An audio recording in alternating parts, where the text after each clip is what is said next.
ఈనాటి డీప్ డైవ్కి స్వాగతం. ఈరోజు మనం తీసుకోబోతున్న మూలాధారం నిజంగా చాలా ఇంట్రెస్టింగ్గా ఉండబోతుంది. అవును, ఖచ్చితంగా. సాధారణంగా ఆధ్యాత్మికత అనగానే పూజలు, ప్రార్థనలు లేదా కొన్ని ఆచారాలు అనిపిస్తుంది కదా. జనరల్గా అందరూ అలాగే అనుకుంటారు. కానీ దానికి పూర్తి భిన్నంగా మన మైండ్ని, అంటే మన మనస్సును ఒక ముఖ్యమంత్రిలాగా ఎలా కంట్రోల్ చేయాలి, అలాగే కేవలం ఈ ఒక్క జీవితానికే కాకుండా రాబోయే 21 జన్మల పాటు సంపూర్ణ సుఖశాంతులకు ఒక గ్యారంటీ ఎలా లభిస్తుంది అనే విషయాలను ఈ విశ్లేషణలో మనం చూడబోతున్నాం. రైట్. ముఖ్యంగా ఈ ఇన్ఫర్మేషన్ ఓవర్లోడ్తో గందరగోళంగా ఉన్న ఈ మోడర్న్ లైఫ్లో ఇలాంటి మూలాధారాలు మనకొక క్లియర్ రోడ్ మ్యాప్ను ఇస్తాయి. ఎగ్జాక్ట్లీ. ఈరోజు మనం లోతుగా అధ్యయనం చేయబోతున్న సోర్స్ ఏంటంటే 11 నవంబర్ 2000 సంవత్సరంలో మధువనంలో అవ్యక్త బాబ్దాదా ఇచ్చిన ఒక పవర్ఫుల్ ఆధ్యాత్మిక సందేశం. దీని టైటిల్ సంపూర్ణత యొక్క సమీపత ద్వారా ప్రత్యక్షత యొక్క శ్రేష్ఠ సమయాన్ని సమీపంగా తీసుకురండి. రైట్. మన ఇన్నర్ పొటెన్షియల్ను ప్రాక్టికల్గా ఎలా వాడుకోవచ్చో చెప్పే ఒక అద్భుతమైన గైడ్ అని చెప్పొచ్చు. సరే, దీనిని వివరంగా విశ్లేషిద్దాం. అంటే ఈ సందేశం స్టార్టింగ్లోనే ఆత్మలకు 4 అద్భుతమైన బిరుదులు, అంటే టైటిల్స్ ఇచ్చారు కదా. అవును, 4 టైటిల్స్. అవేంటంటే హోలియెస్ట్ అంటే అతి పవిత్రమైన, తర్వాత హయ్యెస్ట్ అంటే అతి ఉన్నతమైన, లక్కీయెస్ట్ అతి అదృష్టవంతులు, మరియు రిచెస్ట్ అంటే అతి సంపన్నమైన. ఇందులో నన్ను బాగా ఆలోచింపజేసిన పదం రిచెస్ట్. ఎందుకంటే సంపద అనగానే మనం బ్యాంక్ బ్యాలెన్స్, ప్రాపర్టీస్ అనుకుంటాం కదా. భౌతికమైన సంపదనే అనుకుంటాం. కానీ ఇక్కడ బ్రాహ్మణ ఆత్మలే ప్రపంచంలో అత్యంత సంపన్నమైన ఆత్మలు అని ఎందుకన్నారంటారు? ఇక్కడ అత్యంత ఆశ్చర్యకరమైన విషయం ఏమిటంటే ఈ సోర్స్ మెటీరియల్ పవిత్రతకు అలాగే సంపదకు ఒక సరికొత్త డైమెన్షన్ ఇచ్చింది. అంటే ఒక కొత్త కోణం అన్నమాట. అవును. పవిత్రత లేదా హోలియెస్ట్ అంటే కేవలం మనస్సు క్లీన్గా ఉండటం వరకే పరిమితం కాదు. ఈ ఆత్మల పవిత్రత శక్తి ఎంత పవర్ఫుల్ అంటే అది ఏకంగా నేచర్ను, అంటే ప్రకృతిని సైతం జయించి ఈ విశ్వంలోని జడ మరియు చైతన్య వస్తువులన్నింటినీ సతోప్రధానంగా మార్చగలదట. సతోప్రధానమంటే అత్యంత స్వచ్ఛమైన స్థితి అన్నమాట. ప్రకృతి జీతులుగా మారటం అంటారు దీన్ని. వావ్! అంటే మన పర్సనల్ ప్యూరిటీకి ఆ బయటున్న ప్రకృతిని హీల్ చేసే కెపాసిటీ ఉందన్నమాట. ఇది చాలా డీప్ కాన్సెప్ట్. ఖచ్చితంగా చాలా డీప్. మరి ఆ రిచెస్ట్ అనే టైటిల్ సంగతేంటి? రిచెస్ట్ విషయానికొస్తే వీరు మామూలు వ్యక్తులు కారు, క్షత్రియులు కారు, సాక్షాత్తు బ్రాహ్మణ ఆత్మలు అని ఈ గ్రంథం చెబుతోంది. పరమాత్మ స్మృతితో వీరు వేసే ప్రతి అడుగులోనూ పదమాలు, అంటే మిలియన్స్ దాగి ఉన్నాయట. ప్రతి అడుగులోనూ?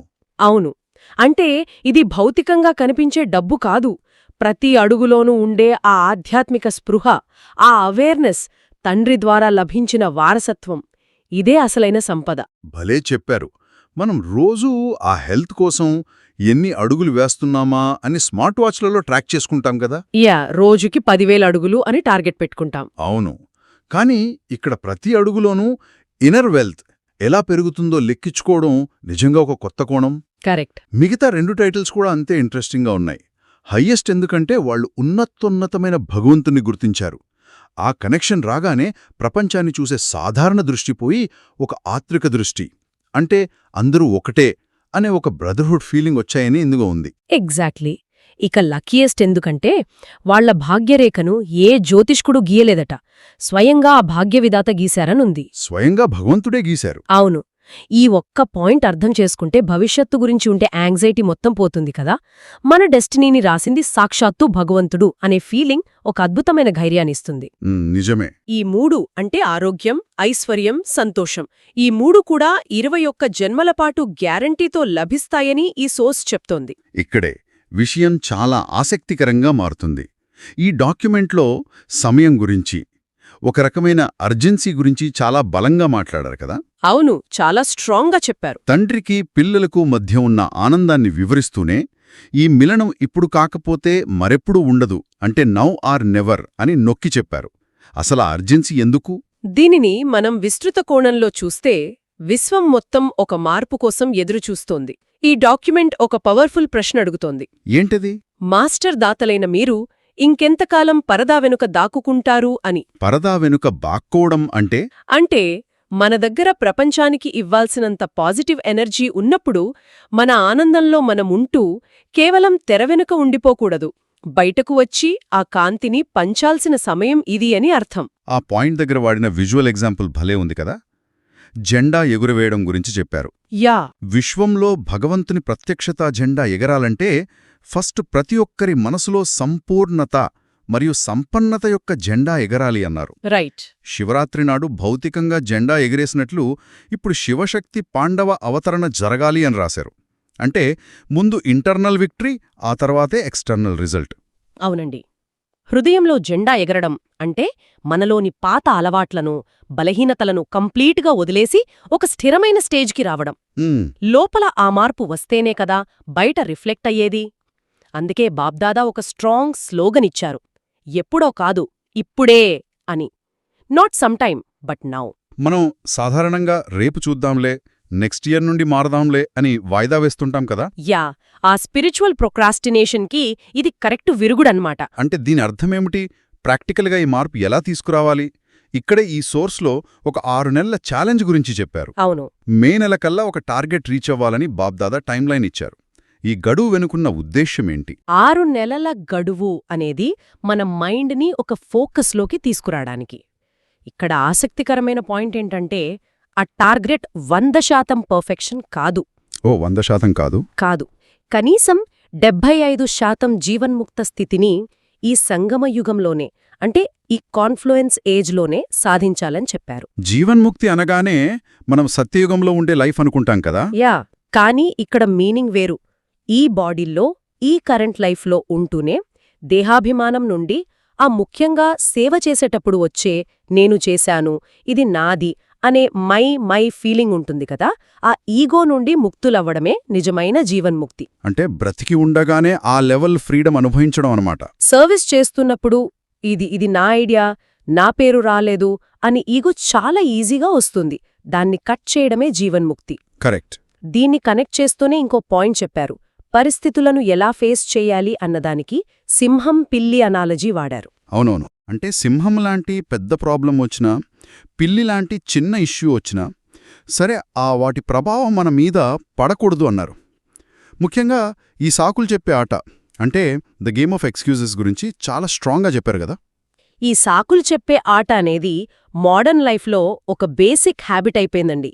ఆఫీస్లో పాలిటిక్స్, ఎక్కువ టైం లేదు, వాళ్ళు సపోర్ట్ చేయలేదు, ఇలా ప్రతిదానికి పరిస్థితులను బ్లేమ్ చేస్తాం. యా. కానీ ఈ డాక్యుమెంట్ ఏం చెప్తోందంటే పరిస్థితులు మనల్ని డ్రైవ్ చేయకూడదు, మన ఇన్నర్ స్టేట్ పరిస్థితులను దాటి వెళ్ళాలి. దీన్నే వాళ్ళు ఎగిరే కళ అని అన్నారు. Flying stage. Flying stage. అవును. అంటే ప్రాబ్లమ్స్ గ్రౌండ్ మీదుంటాయి, మనం వాటికి అతీతంగా, వాటికి ఎఫెక్ట్ కాకుండా పైనుంచి ఎగిరిపోవాలి. పడిపోయే కళను వదిలేసి ఫ్లయింగ్ స్టేజ్లో ఉండాలి. ఈ ఫ్లయింగ్ స్టేజ్కి వెళ్ళాలంటే ముందు మనం ఒక విషయాన్ని వదిలేయాలి అని కూడా మెన్షన్ చేశారు. ఇక్కడే వాళ్ళు మధురమైన మరణం అంటే స్వీట్ డెత్ అనే పదం వాడారు. Sweet death. సాధారణంగా డెత్ అంటేనే ఒక రకమైన భయం ఉంటుంది. కాని దీన్ని స్వీట్ డెత్ ఎందుకన్నారంటే ఇది ఫిజికల్ డెత్ కాదు, అనేకల కళ్యాణం కోసం మనలో ఉన్న స్వార్థాన్ని, ఈగోని చంపుకోవడం. అహంకారం చనిపోతే వచ్చేది దుఃఖం కాదు, ప్యూర్ జాయ్ అని ఇందులో ఎక్స్ప్లెయిన్ చేశారు కదా. ఎంత మంచి పాయింట్ పట్టుకున్నారు. అహంకారం పోవడమే స్వీట్ డెత్. దీని ఒక ట్రాన్స్ఫర్మేషన్లా చూడాలి మనం.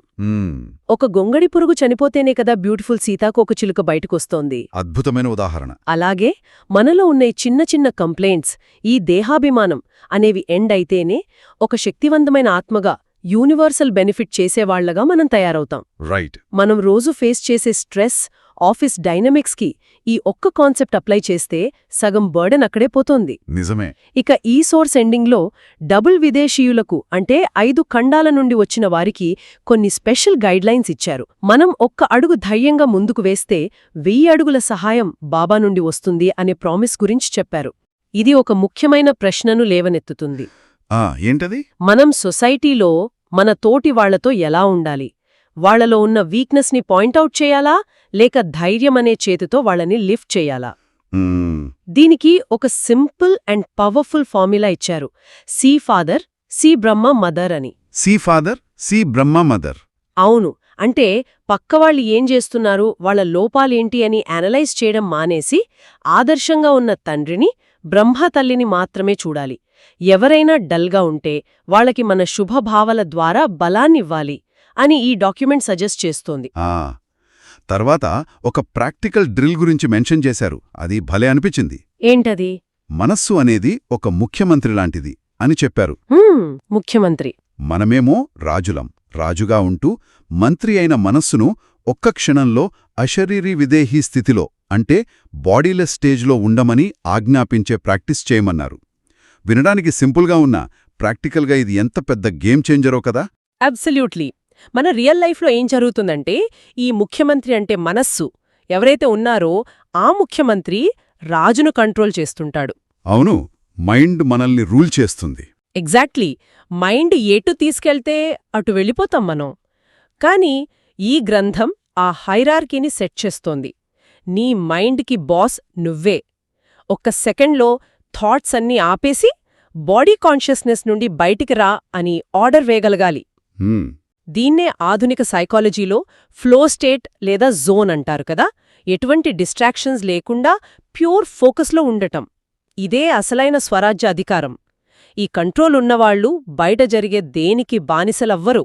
ఈ అశరీరీ స్థితికి కనెక్ట్ అయ్యే ఇంకో కాన్సెప్ట్ మైక్ మరియు మైట్. యా. మనం ఏ పని చేస్తున్నా సరే, నేను కేవలం ఒక ఇన్స్ట్రుమెంట్, అంటే ఒక మైక్ని మాత్రమే. ఆ పని చేయిస్తున్న శక్తి, ఆ మైట్ అంతా పైనుంచి బాబా నుండి వస్తోంది అనే నిమిత్త భావంతో ఉండాలి అన్నారు. అవును. అలా ఉన్నప్పుడు మన ముఖంలో ఆటోమేటిక్గా ఒక అట్రాక్షన్, ఒక స్పిరిచువల్ స్పార్కిల్ కనిపిస్తోందట. కేవలం మాటల ద్వారానే కాదు, మన ఫీచర్స్ అంటే ముఖ కవళికల ద్వారా కూడా సేవ జరుగుతోందని ఇందులో క్లియర్గా ఉంది. ఈ నిమిత్త భావన అనేది ఈగోని కట్ చేయడానికి ఒక బ్రహ్మాస్త్రం లాంటిదండి. ఎలా? జనరల్గా మనం ఏ చిన్న సక్సెస్ సాధించినా ఇది నా వల్లే అయింది అనే ఫీలింగ్ వస్తుంది కదా. ఆ ఫీలింగ్ వచ్చిన క్షణమే దాన్ని నిలబెట్టుకోవాలనే స్ట్రెస్, ఆందోళన స్టార్ట్ అవుతాయి. కాని ఎప్పుడైతే నేను జస్ట్ ఒక పరికరాన్ని, నడిపించే శక్తి వేరే ఉంది అనుకుంటామో, ఇక అక్కడ ఫెయిల్యూర్ భయం కాని, సక్సెస్ ఈగో కాని ఉండవు. అప్పుడే ఫేస్లో పీస్ఫుల్ వైబొస్తుంది. దాన్ని చూసి పక్కవాళ్ళు ఇన్స్పైర్ అవుతారు. దీన్నే ఫీచర్స్ ద్వారా చేసే సేవ అంటారు. ఎంత సింపుల్ లాజిక్, కాని ఎంత డీప్ ఇంపాక్ట్ కదా. సరే, ఈనాటి ఈ లోతైన అధ్యయనంలో మనం కవర్ చేసిన మెయిన్ పాయింట్స్ ఒకసారి రీక్యాప్ చేసుకుందాం. తప్పకుండా. ఫస్ట్, మన రియల్ వెల్త్ అనేది మన బ్యాంక్ అకౌంట్లో లేదు. ఆధ్యాత్మిక స్పృహతో మనం వేసే ప్రతి అడుగులో ఉంది. మన ఇన్నర్ ప్యూరిటీకి, నేచర్ని కూడా చేంజ్ చేసే పవర్ ఉంది. అవును. సెకండ్, ఈ సాకులు చెప్పే ఆట ఆపేసి ప్రాబ్లమ్స్ పైనుంచి ఎగిరే ఫ్లయింగ్ స్టేజ్కి చేరుకోవడం. థర్డ్, మనస్సు అనే ముఖ్యమంత్రికి బాస్లా ఉండి క్షణంలో అశరీరీ స్థితిలోకి వెళ్లడం. అండ్ మోస్ట్ ఇంపార్టెంట్, ఏ పని చేసినా నేను కేవలం ఒక నిమిత్తమాత్రుని అనే ఫీలింగ్తో చేయడం. ఈ టూల్స్ అన్నీ కూడా ఈ డిజిటల్ ఏజ్లో మనల్ని మనం బ్యాలెన్స్ చేసుకోవడానికి చాలా హెల్ప్ అవుతాయి. ఖచ్చితంగా. ఈ సోర్స్ కేవలం ఫిలాసఫీ చెప్పి వదిలేలేదు. ఇప్పుడే లేదా మరెప్పుడూ లేదు అనే ఒక అర్జెన్సీతో మనల్ని యాక్షన్లోకి దిగేలా పుష్ చేసింది. ఏ మార్పైనా రేపు చూద్దాం అనేది లేదు. ఈ క్షణంలో ఇప్పుడే జరగాలి అనేది దీని బాటం లైన్. పర్ఫెక్ట్. ముగించే ముందు ఈ విశ్లేషణను వింటున్న వారందరి కోసం ఒక కొత్త ఆలోచననిక్కడ వదిలి వెళ్దాం. మనస్సును ఆజ్ఞాపించడం గురించి, అలాగే నేను కేవలం ఒక మైక్ని, శక్తి అంతా మైట్ది అనే కాన్సెప్ట్ గురించిందాక మాట్లాడుకున్నాం గదా. మాట్లాడుకున్నాం. ఒక్కసారి ఆలోచించండి. ఆధునిక ప్రపంచంలో అత్యంత స్ట్రెస్ ఫీల్ అయ్యే జాబ్స్ ఉంటాయి. ఎప్పటికప్పుడు టార్గెట్లు మీట్ అవ్వాల్సిన ఒక సీఈఓ కానీ, డెడ్లైన్స్ ప్రెషర్లో ఉండే ఒక సాఫ్ట్వేర్ డెవలపర్ కానీ, వాళ్ల పనిలో ఈ నేను కేవలం ఒక నిమిత్తమాత్రుణ్ణి అనే ఇన్స్ట్రుమెంట్ కాన్షియస్నెస్ భావనను పూర్తిగా అప్లై చేస్తే ఏమవుతుంది? చాలా బాగుంటుంది. ఫలితాల పట్ల భయం లేకుండా, ఆఫీస్ పాలిటిక్స్ స్ట్రెస్ లేకుండా, కనీసం బర్నౌట్కి కూడా గురికాకుండా తమ బెస్ట్ పర్ఫార్మెన్స్ ఇవ్వడానికి ఇదే అసలైన షార్ట్కట్ అవుతుందా? వినేవారందరూ దీని గురించి కాస్త లోతుగా ఆలోచిస్తే భలే ఉంటుంది. అవును, ఇదొక అద్భుతమైన ప్రాక్టికల్ అప్లికేషన్. మరో అద్భుతమైన అంశంతో ఇంకో డీప్ డైవ్లో మళ్ళీ కలుద్దాం. అంతవరకు నమస్తే. ఓం శాంతి.